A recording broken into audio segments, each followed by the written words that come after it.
in a case that could reimpose an abortion law from nearly 160 years ago.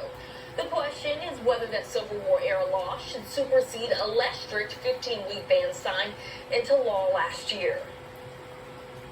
This specific case is about the need to ensure that women aren't saddled with an 1864 law that was passed before Arizona was a state, before women had the right to vote.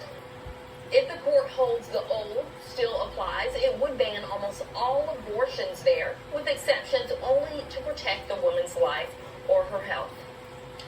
Delegates at the World Climate Summit have agreed on a long-term goal to give up fossil fuels that cause climate change. As Tina Cross reports, it's the first time a mention of fossil fuels has appeared in an international climate agreement.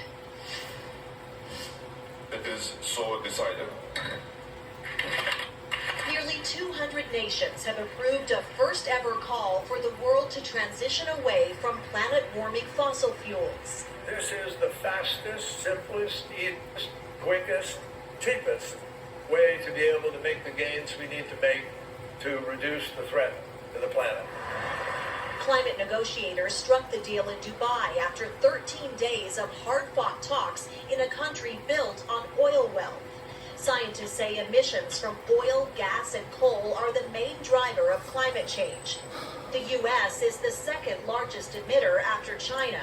This has the potential to be the beginning of a new era, the post-fossil era.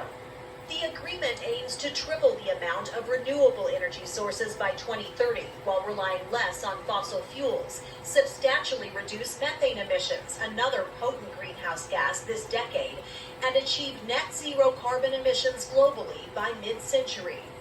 This text is not enough. Climate activists, along with many countries, including the U.S., argued for tougher language to completely phase out fossil fuels. But we know this was a compromise between many parties. Scientists say breaking away from fossil fuels is the last best hope to stave off a climate catastrophe. Tina Kraus, CBS News, London. New analysis finds the American dream is likely out of reach for most Americans. Investopedia estimates it now requires earning $3.4 million over the course of a lifetime to owning a home, paying for college, getting married, and saving for retirement. However, Georgetown researchers found the median earning for the typical American worker is just $1.7 million over their lifetime.